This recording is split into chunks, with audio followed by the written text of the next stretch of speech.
IMF maunya begini-begini, nggak ada undang-undangnya. Undang-undang mengenai kebangkrutan kita aja.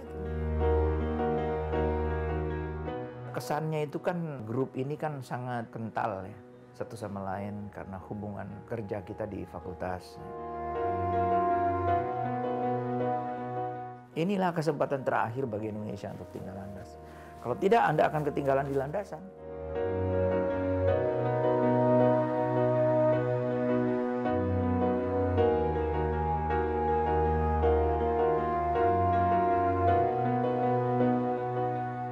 Pada waktu dekan itulah saya mendapat itu misteri yang terdahsyat ya, yang dibawa oleh Pak Harto ke makam lah. Ya.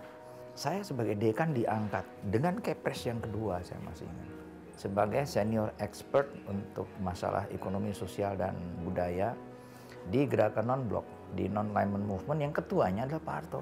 Kami menawarkan program magang ini kepada sesama anggota gerakan non-blok yang lain. Saya tidak tahu kenapa itu ya. Akhirnya saya di GNB terbawa ke pembicaraan persiapan Bogor. Bahkan saya dikirim dengan Saudara Yuwono ke Kanada.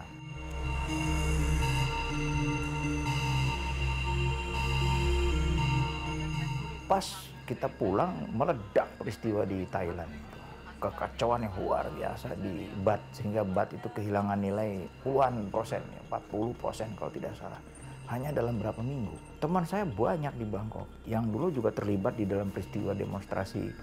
Sudah sering ketemu kita, membicarakan mengenai bagaimana caranya memajukan kehidupan demokrasi. Nah, jadi saya ngobrol dengan mereka, ada apa? Dan mereka cerita sama saya, begini Jatun, dia bilang, saya sudah 2-3 jam saya dengar, walah ini kan yang kita bayangkan bakal terjadi seperti di Latin Amerika waktu saya berada. Saya persis betul. Cuman kita leluconnya kan waktu meledak krisis itu di Latin Amerika, kita sebutnya itu program MBA. Meksiko, Brazil, Argentina. Tiga-tiganya dikuasai oleh militer. Nah, saya dipanggil. Beliau bertanya tiba-tiba, apa yang terjadi ya di Thailand? Nah, semua nengok sama saya kan. Karena saya ekonomnya di situ. Saya terangkan. Terus beliau masuk ke pertanyaan kedua itu. Bisa terjadi di sini ya? Bisa Pak, saya terangkan lagi. Pertanyaan ketiga yang paling sulit itu. Punya berapa waktu ya kita? Kemudian saya hitung bandingan di antara modal jangka pendek yang banjir masuk Asia dan menimbulkan apa yang disebut setahun sebelumnya oleh Bank Dunia sebagai the Asian Miracle. Kita dipuji kita. Terus saya bandingkan antara cadangan kita dengan modal yang masuk jangka pendek yang setiap saat bisa keluar. Habis itu saya bilang, Pak, mungkin 5-6 bulan. Terus hanya satu kata yang keluar dari beliau, siap-siap ya.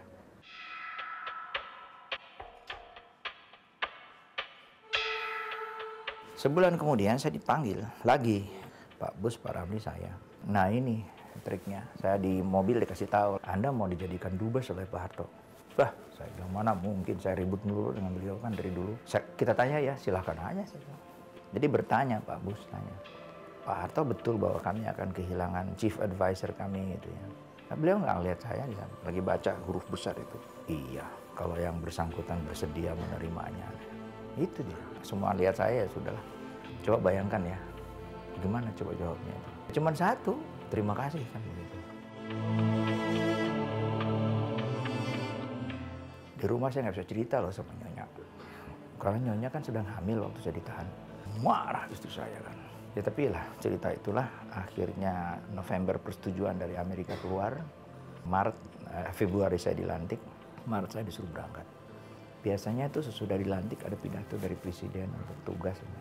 Saya dipanggil, dipegang tangan saya lagi dipegang, kemudian dikasih instruksi saya oleh Pak Harto waktu itu. Tolong ya, gitu ya, coba masalah-masalah yang kita tahu sekarang terjadi di Indonesia itu disampaikan dengan supaya Amerika Serikat mengerti gitu ya, seperti itu.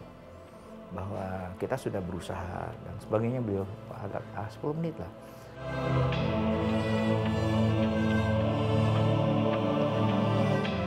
Bukan Krismon yang saya hadapi pertama kali. Tragedinya luar biasa di TV Amerika. Itu nomor 1. Sesudah itu pelanggaran HAM di mana-mana kan mulai muncul aktivis yang hilang. Saya dipanggil oleh Kementerian Luar Negeri di sana.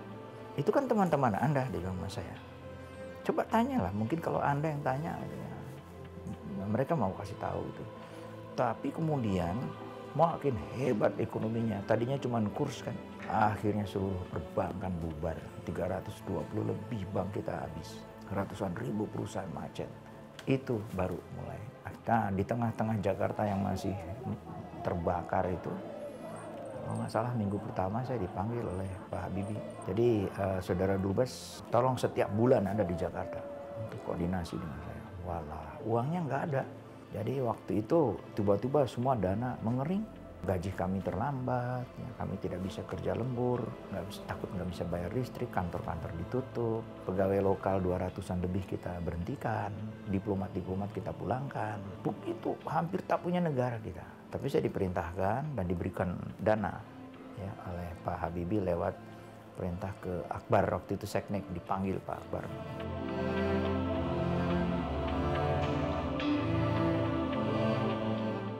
Biasanya saya tinggal di Jakarta 10 hari, kemudian sesudah bekerja menyampaikan di Jakarta kepada semua menteri dan sebagainya. Nanti lapor lagi kepada Presiden, jawabannya adalah ini. Baru nanti kalau memuaskan saya diizinkan balik ke Washington, membawa itu. Di sana mulai lagi saya jalan, ketemu senator, congressman, IMF, Treasury, Fed Reserve, ya, Alan Greenspan dan sebagainya.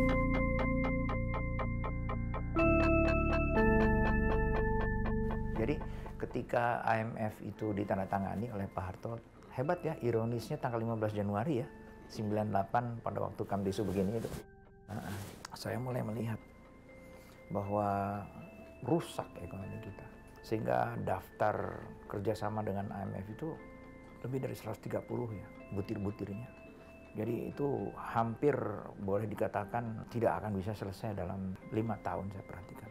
Karena waktu saya lihat dokumen itu, saya nggak yakin DPR akan bersetuju. Karena langkah-langkah itu memerlukan persetujuan lewat APBN. Saya juga tidak yakin bahwa BI juga akan bisa melaksanakan itu dengan baik.